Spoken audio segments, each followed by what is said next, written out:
ना घर है, ना गाड़ी है, ना बंगला है, ना कुछ है, ना कोई अच्छी नौकरी है, ना पैसे है। ये क्या तुम्हारा ख्याल रखेगा? मेरे पास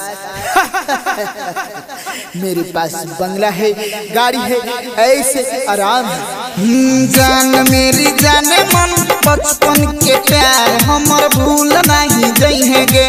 तू ही हमर जान छे, दिल के अरमान छे, बचपन के प्यार हमर भूल नहीं जइहेगे।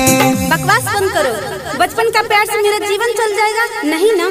जीवन जीने के लिए धन दौलत बंगला गाड़ी शोहरत होना चाहिए। क्या तुम्हारे पास है? तुम तो एक खुद भिखारी हो और तुम्हारे साथ में क्या कोई भी नहीं रह सकता। और आइंदा मुझे कांटेक्ट करने का कोशिश मत करना। मैं जा रही हूँ। I hate you, hate you, hate you. बात हमर मान गे, कहै छियो जान गे, तो दे तो धोखा सब हमें बोकाम गे।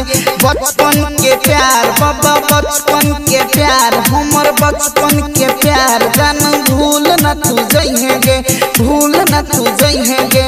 छोड़ो मेरा हाथ। एक बार में समझ में नहीं आता है क्या? ठीक, जाना है तो जाओ, लेकिन मेरा एक बात याद रखना, जो लड़का अपने बाप का नहीं हुआ वो किसी का नहीं हुआ।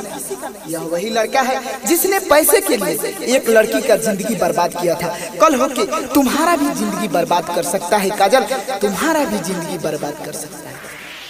हम छियो धरती तू छिही आसमान गे, चांद छियो हम ही तू चांदनी समान गे।